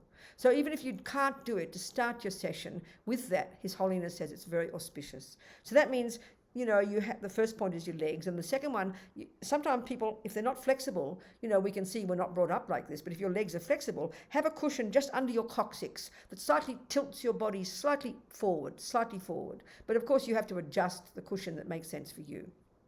So that's the 2 points, your bottom, the cushion, and your legs in left on top of the right, and then like that, the right on top of the left and left like this, the right one in front. If you can do that. If not, half lotus. If not, ordinary cross-legged. If not, sit in a chair. If not, lie down. Do what you can. You aim for the best and then do what you can. So there's the legs and then your bottom. The third one is your back, which is your general body, to have it upright. Clearly the spine isn't straight, but not to have your body crunched, because these subtler wind energies that course through this subtle nervous system, which we implied before, but which we'll talk about later, they'll run more smoothly. Your body should be upright. Your shoulders, the fourth point is your shoulders not crunched and not too tense, but held upright. But the point is, and this is not in the text, but I like to say this. Think of your body. No, but your body should be, the muscles should be relaxed, your abdomen relaxed. So, I like to think of my whole skeleton hanging on a hanger. It's completely upright, isn't it? And then all the muscles, all the soft bits are hanging loosely on the skeleton. So have your body upright, but relax your muscles, relax your abdomen, relax the shoulders, but don't slump your body. It's my added piece to say like that. The next one is your hands. There are many ways the yogis do it, but the classic way to start is left underneath, right on top, like this, forming a triangle. I've heard that there's something about 2 subtle channels related to bodhicitta, I think, I'm not sure, in the thumbs, I forget. But left underneath, right on top, in your lap, with the arms sort of open a bit, not squashed. The final one is your head, and there are several points about the head. The one is to have your head slightly tilted forward. If your head is thrust back, your mind gets agitated. So slightly tilted forward. The next one is, so your jaw relaxed, okay? Lips apart. And oddly, the tip of the tongue resting behind the top teeth, just near the palate. And again, there's logic for this. All this is from the yogi's experience over thousands of years. The tip of the tongue behind the top teeth actually prevents you from dribbling. For the great meditators who stay there for a long time, you don't dribble or have to keep swallowing your spit. So it's practical, okay? And finally, your eyes. All the yogis say, those who have to meditate day and night, so of course while they're meditating during the day, they want the light to come in, so their eyes should be open, but because they've got good concentration, they don't get distracted by the sensory objects. But because we don't have good concentration, we would get distracted probably. So because we're going to do for like 4 minutes here, we just keep your eyes lightly closed. But finally, your eyes beneath your eyelids should be looking down, as if you're looking at the floor along your nose. So your legs, your bottom, your upright back and your shoulders and your muscles relaxed, that's an extra point.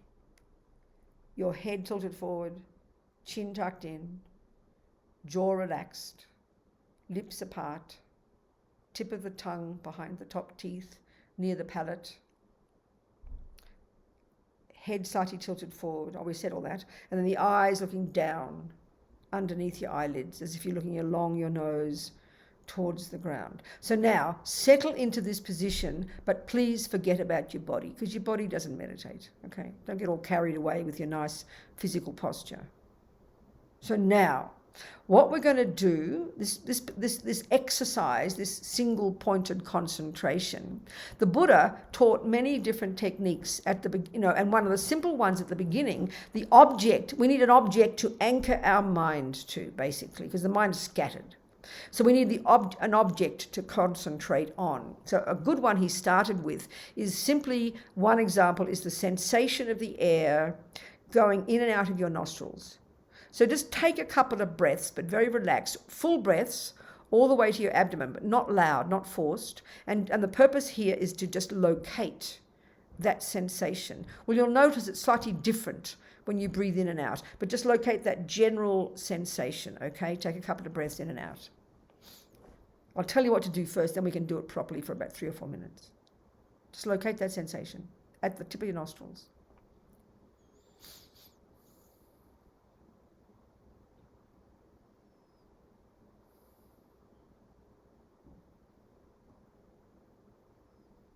So that's your focal point. That's what we're going to focus on. Now, I don't want to go into too much detail here, but we will do it next week, whenever we're going to do the next talk. That there's many, like I said before, there's many parts of our mind all doing their job. Well, really the one that's doing the main job here, it's called attention. When your teacher says, or your mother says, pay attention, well, that's that part. So imagine there's a part of your mind called attention, and its job is to simply pay attention to that sensation. Think about it. It's so simple, it's a joke. That's what we're trying to do. We're trying to pay attention to that sensation. Sounds simple, and why is it difficult? Because we are addicted to the thoughts going berserk. That's why. Just not our habit, that's all. So technically it's not complicated, but just it's really difficult to do it because we scattered. So what's going to happen, even in what we'll do about 4 quality minutes, okay?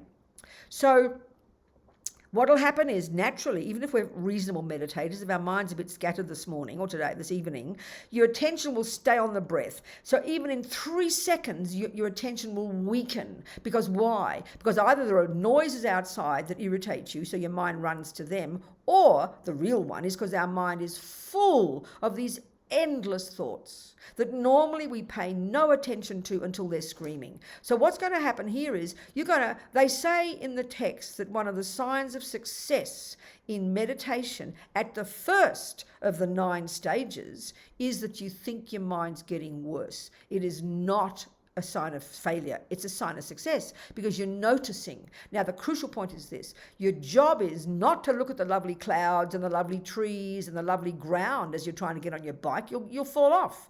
Your job is to get on the bike and stay there. Your job here is to stay on the breath. You'll notice the thoughts coming and going. You'll notice all the crazy thoughts. But this is the real practice. You don't succumb to them. You let them be there. You don't want them to go away. You don't care. With determination, I am going to watch the breath. That's it. So let the thoughts come, let the noises come, and if you see yourself wandering off, you simply pick yourself up and you bring your mind back to your breath. You fall off again, you pick yourself up and bring your mind back to the breath. And even in the first minute, if you have to do that 50 times, that's a good meditation because you're making an effort to stay on the bike. You're making an effort to stay on your breath. And that's the job. That's the job. Okay? So now with determination, I'm going to pay attention to the breath.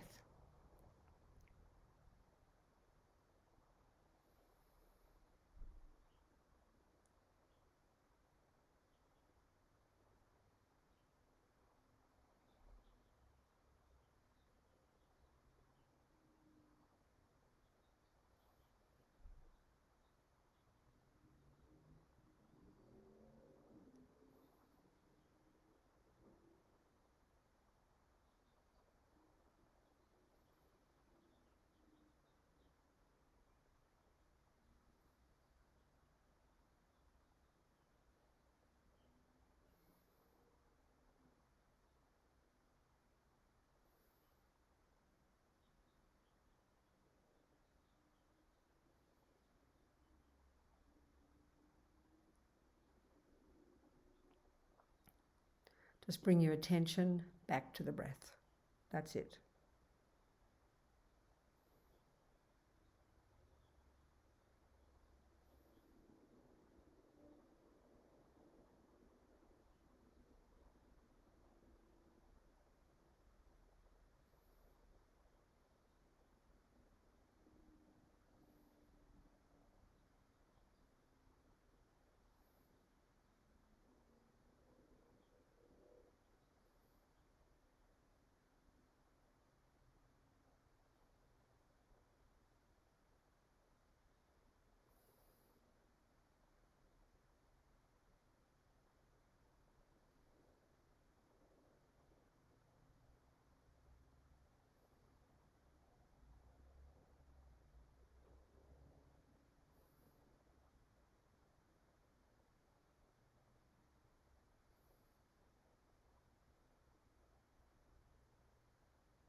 Just the breath.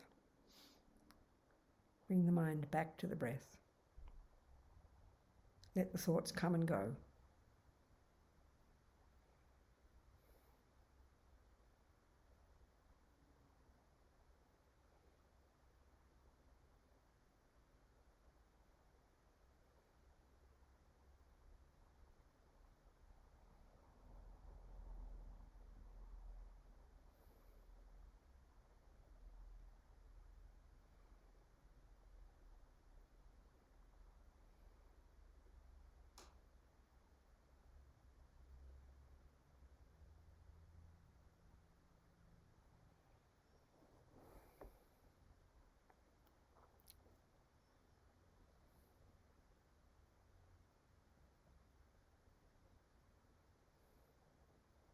Don't space out.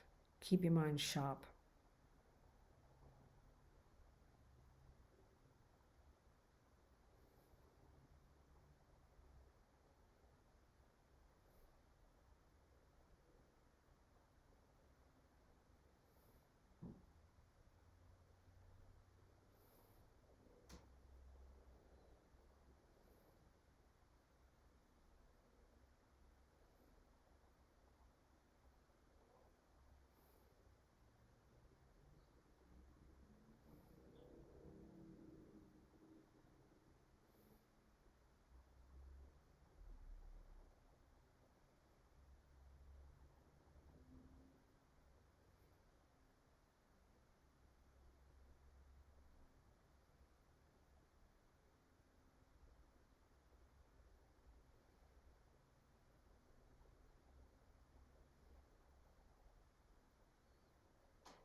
Just the breath. One more minute. One more quality minute. Just the breath. With determination, I will watch the breath.